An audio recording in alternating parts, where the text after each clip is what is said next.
Hey, good afternoon, everybody. Hopefully we'll go ahead and get started right now. I know some people may be coming on a little bit later, but for time's sake, we'll go ahead and get started. So up next on our agenda is an update from the Southwest Tribal Fisheries Commission, and we have the executive director for the commission, Mr. Adam Ringia, who is also working with the Pueblo of Laguna. So he is part Southwest tribal member. He's been in the Southwest for many years, and we're always welcome to have him on board on a bunch of activities that we have. So go ahead, Adam, take it away. Thank you very much, Darren. Can you hear me okay? Yes, we can. Awesome. Thank you very much. As Darren mentioned, I'm the executive director of the Southwest Tribal Fisheries Commission, and my name is Adam Ringia. I've been the executive director for, I guess it's been about 2 years now. And before that, I was the vice chairman for 9 or so years before that. And I've certainly known Darren for an awfully long time. So today I thought I would really just introduce the Southwest Tribal Fisheries Commission to those of you who don't know who we are, explain a little bit about what we do, and answer any questions that you may have. And with a little luck, I will be able to move my slides forward the way they are supposed to. Let's see here.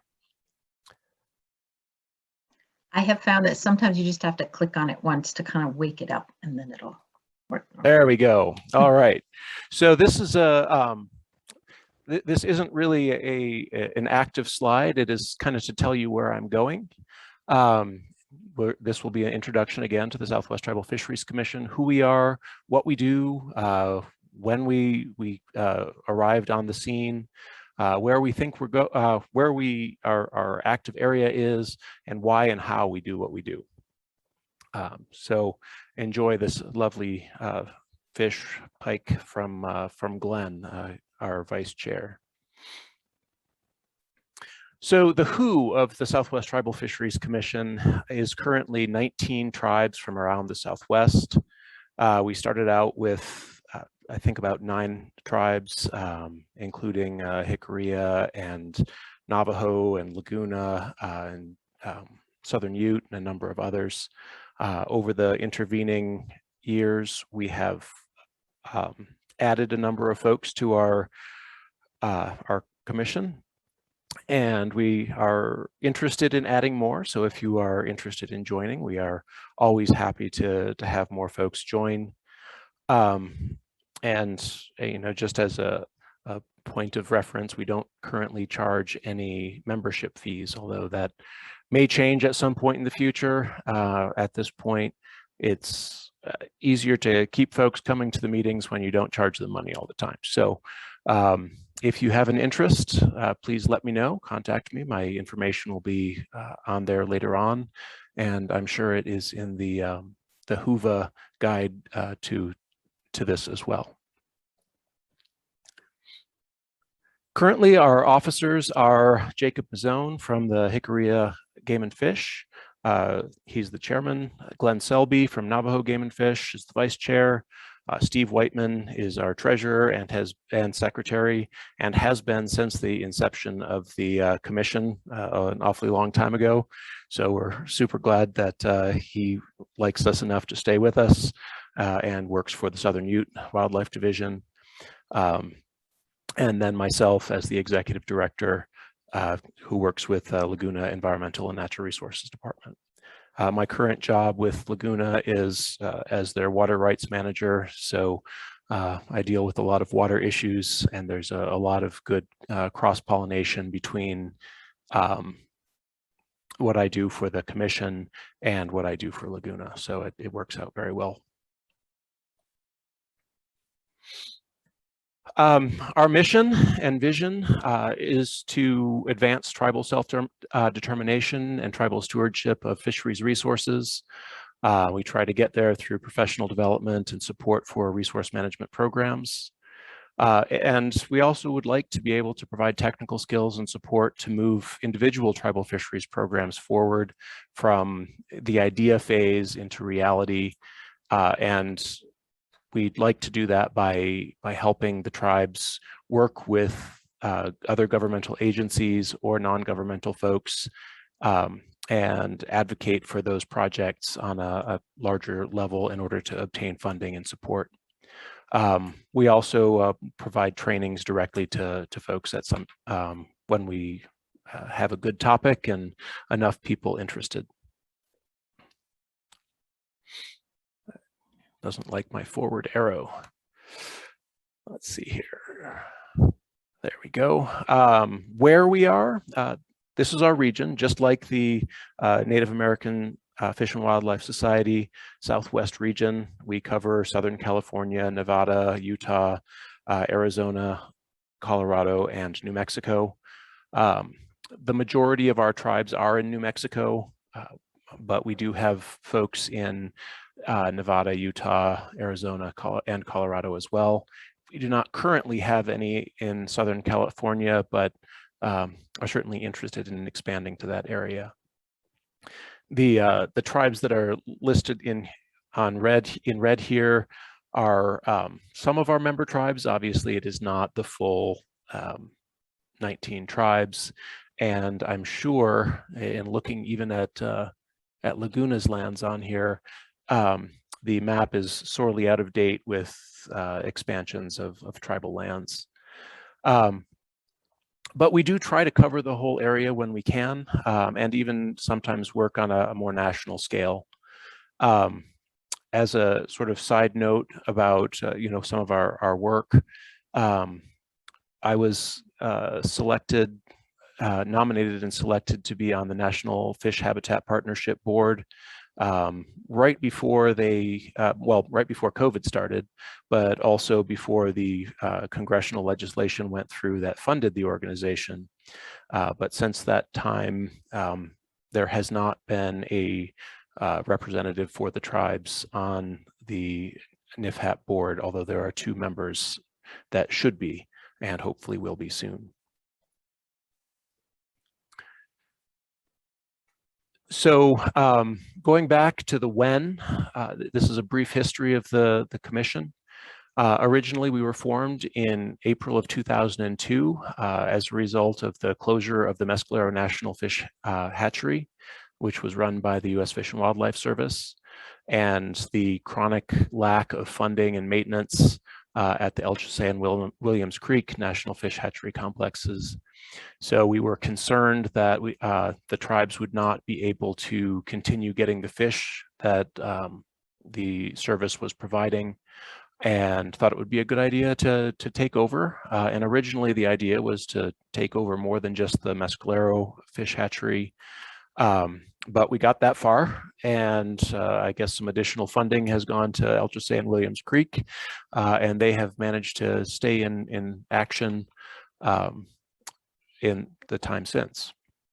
So unlike other fisheries commissions like the Northwest Indian Fisheries Commission and Great Lakes Fish and Wildlife Commission, we're really looking to, we're not looking to do federal treaty obligations or help with that.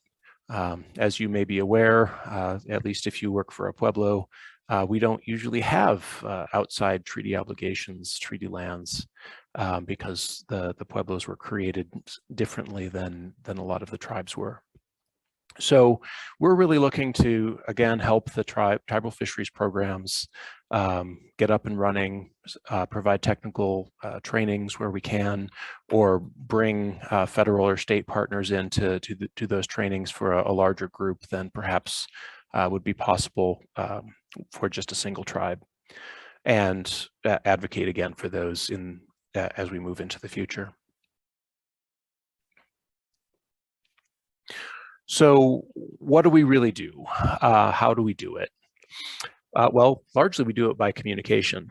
And one piece of that is a weekly digest that I put out. I go through all of the Senate News and House of Representatives and Natural Resources Committees and the Federal Register, and a variety of other sources to find up-to-date information on what's going on in the political natural resources world. I coordinate with Darren and Julie with the Native American Fish and Wildlife Society, with Trout Unlimited and a variety of other folks, and try to make sure that all of the information gets to the people who need it. At various times, we advocate for specific tasks, specific legislation.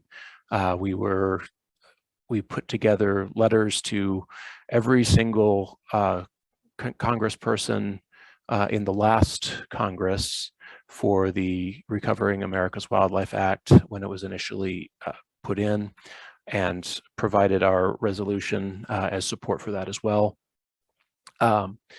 Generally, we will jump on as a supporting agency as opposed to leading the efforts, because we are somewhat small, but we do cover a fairly large amount of land when you're looking at tribal resources across the Southwest. Again, we also provide trainings or facilitate trainings. We've brought in folks to do trainings on aquatic nuisance species, teaching folks how to decontaminate boats and things to prevent the spread of quagga and zebra mussels, basic fish management and fish field work, that sort of training. So if you have a particular training that you're interested in, we might be able to help get that out here. And the Fish and Wildlife Service loves to help us out with that, but it helps them to have more than one tribe at a time, more than 3 or 4 people. And we can usually pull in a pretty good group of folks that are interested and in need of that training. So we do our best to sort of facilitate that communication between the federal partners, state partners, and the tribes. Occasionally, we also have funding available, and most recently, it has all been youth funding. So we've worked with the U.S. Forest Service over the last 5 or so years and their youth funding to get that on the ground, get sort of a split between Forest Service lands and tribal lands, but to get the youth out there, get them paid for doing good work and learning things. And we usually get to provide things like backpacks and binoculars and boots and whatever that may help those kids move on to the next level. And maybe one of you or some of you have taken advantage of that, and we'd love to hear your stories.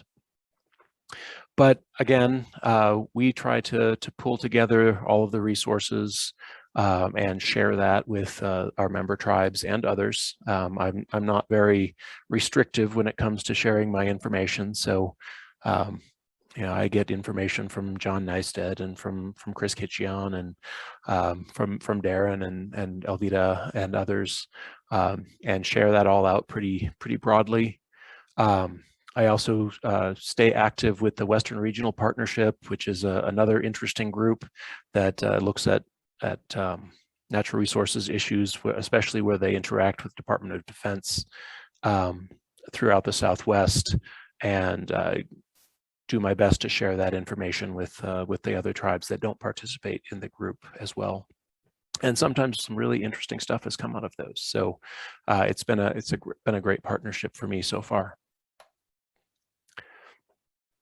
As I mentioned in the history slide, we have been in partnership with the Mescalero Tribal Fish Hatchery and the Mescalero Tribe since our inception in 2002. The funding from the fish that is sold by the Mescalero Tribal Fish Hatchery helps to support us, and in return we help provide outreach and help provide those fish to our member tribes at discounted rates. But we do have a memorandum of understanding or memorandum of agreement, I can never remember which one is which, with the tribe, and we're due to update that in the next year or so. So hopefully they will agree to continue working with us. Again, we do provide those fish at a discounted rate, but the farther away you are, the harder it is to get the fish to you at a reasonable cost. So there is a charge for delivery distance as well. And just like the U.S. Fish and Wildlife Service, we do require that the water temperatures and dissolved oxygen content and pH are within acceptable regions, because we don't want to bring you a bunch of 10 or 12-inch fish and have dump them into your pond and have them die immediately. So work with the Mescalero Tribal Fish Hatchery directly to, or contact me if you're interested in that service. But it is only available to our member tribes. Our other partners, our biggest partner, I have to say, is the Bureau of Indian Affairs. They do a great job at funding the hatchery maintenance or helping out with the hatchery maintenance funding, and with other services as well. We maintain good relations with them and talk on a regular basis. Also, the U.S. Fish and Wildlife Service helps us out with looking at issues with when we have die-offs at the hatchery or things like that. We work very closely with them and have had MOAs with them as well, because our missions tend to go hand in hand. And as I mentioned, the Forest Service has provided us funding, but also helps with some of the outreach and information sharing that we look for. The two state agencies that I have listed here, we do work with all of the states, but they're the ones that have most recently contributed the most to our meetings. So we talk to them on a regular basis and try to make sure that the communication between the state and the tribes, at least on a technical level, on a staff level, is at the right pace and well understood. Because a lot of times, the state may talk to the administration of a tribe, but they don't talk to the technical staff. And when you work with the technical staff, you find out everyone is on the same page and is supporting each other's missions. So it's very nice to see how, when you take politics out of the game, everyone likes to play well together. We also, as I mentioned earlier, work with the non-governmental organizations such as Trout Unlimited and New Mexico Bass Nation. We received funding at one time from Bass Pro. I think we helped get some of that funding for one of the Native American Fish and Wildlife Society breakouts for that, in fact, a couple of years back. But we do like to work with non-governmental folks as well. They are very willing to and interested to work with tribes and to help. So if you need a pathway into one of those organizations, please feel free to reach out. And to reach out, you can contact me, Adam Ringia, at the listed phone number there. That is my personal cell phone.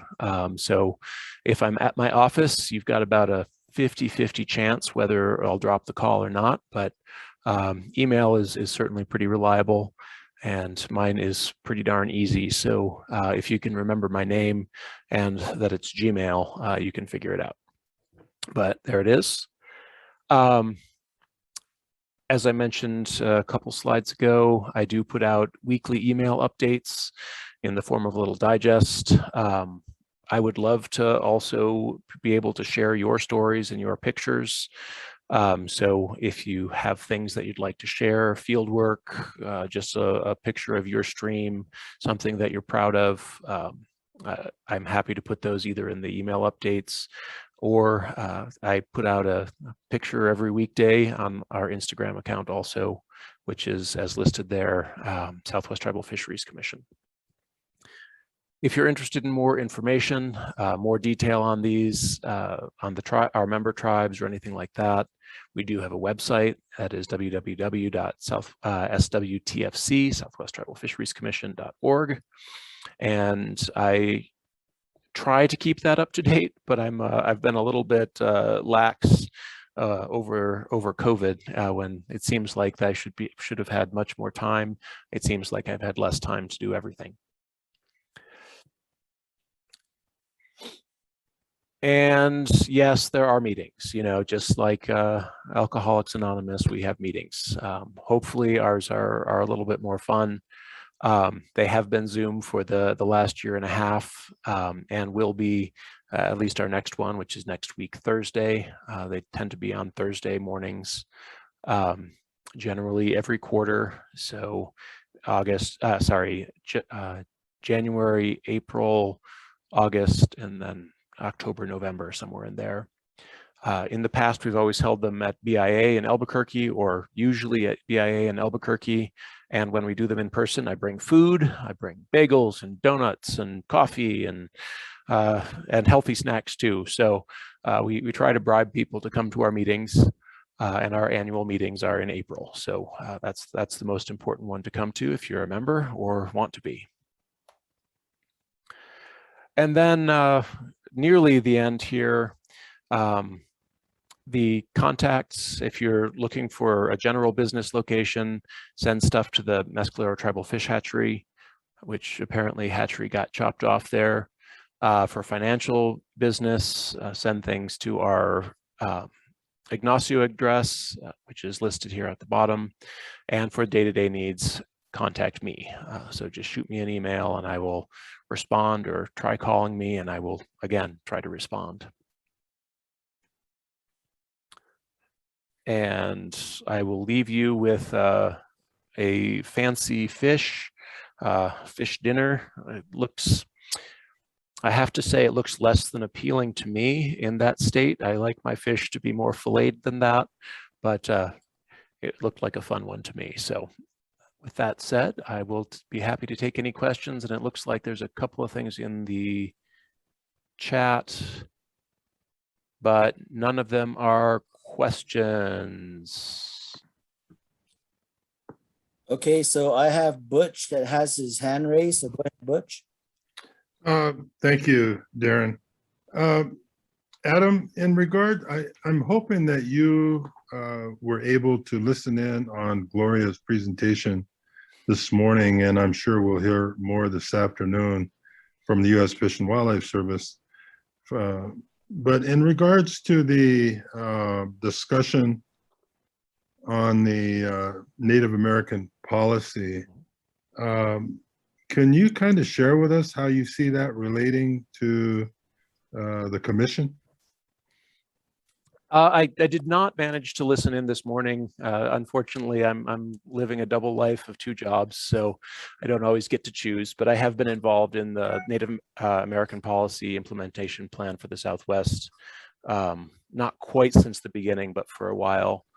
And, you know, from my perspective, it's a good effort. I'm very happy that the service is trying to move things forward. And I think we'll hear a little bit more from DJ and Wesley on their perspectives on it.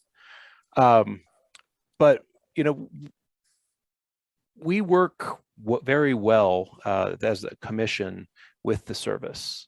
So, you know, I guess I haven't really thought about it from that specific perspective because it has been such a good relationship. We're not a tribal government, so we don't have the same requirements for government-to-government consultation. We can reach out directly to the people we need to a little bit more easily, perhaps, and help facilitate things. So that's kind of my very brief take on where it all fits together. But I suppose I should review the implementation plan once more and think about it from a commission perspective, and if there's any other changes that might need to happen as a result of that. Okay, after you do that and you have a chance to go through it and think about it a bit, but before your next meeting, I'd like to have a conversation with you in regards to potential funding and support for youth fisheries activity. I've got some ideas that I'm thinking through right now, but I'm not ready to share until I talk with you. Sounds great. I will reach out to you probably early next week because our next meeting is next Thursday. Yeah, okay. All right, thank you, Adam. Sure thing. Great to hear from you, Butch. You bet.